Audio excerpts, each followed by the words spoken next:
Da sindaco di Montebelluna, consigliere regionale a Venezia, con un sogno nel cassetto: governare l'Italia. Il capogruppo del PD a Palazzo Ferrofini, Laura Puppato, ha deciso di correre alle primarie del suo partito, con l'obiettivo di conquistare la candidatura per la corsa a Palazzo Chigi. Cercherò di produrre un programma politico completo, complesso, che tenga in considerazione tutti gli elementi e soprattutto che porti a soluzione i problemi. Non solo Pierluigi Bersani, non solo Matteo Renzi.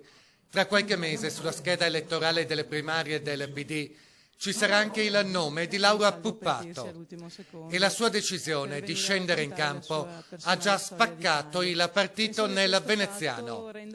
Sono a dir poco stupito, ammette il segretario provinciale Michele Mognato, che tradisce le sue perplessità soprattutto quando consiglia alla collega trevigiana di proseguire il suo lavoro a Palazzo Ferrofini, perché il candidato giusto per Roma è Bersani.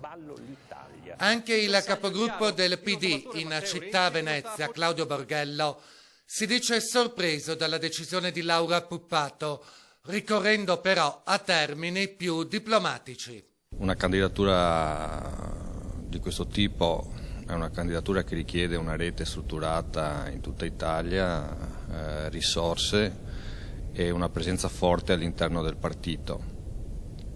Se ne discuterà. Chi invece reagisce stizzito, e non solo nei confronti della Puppato, è il presidente del Consiglio Comunale di Venezia, Roberto Turetta. Sulle cose del PD non me ne può fregare di meno. Scusi? Sulle cose del PD non me ne può fregare di meno. Ma lei è stato eletto col PD? Capito? Non ho dichiarazioni da fare.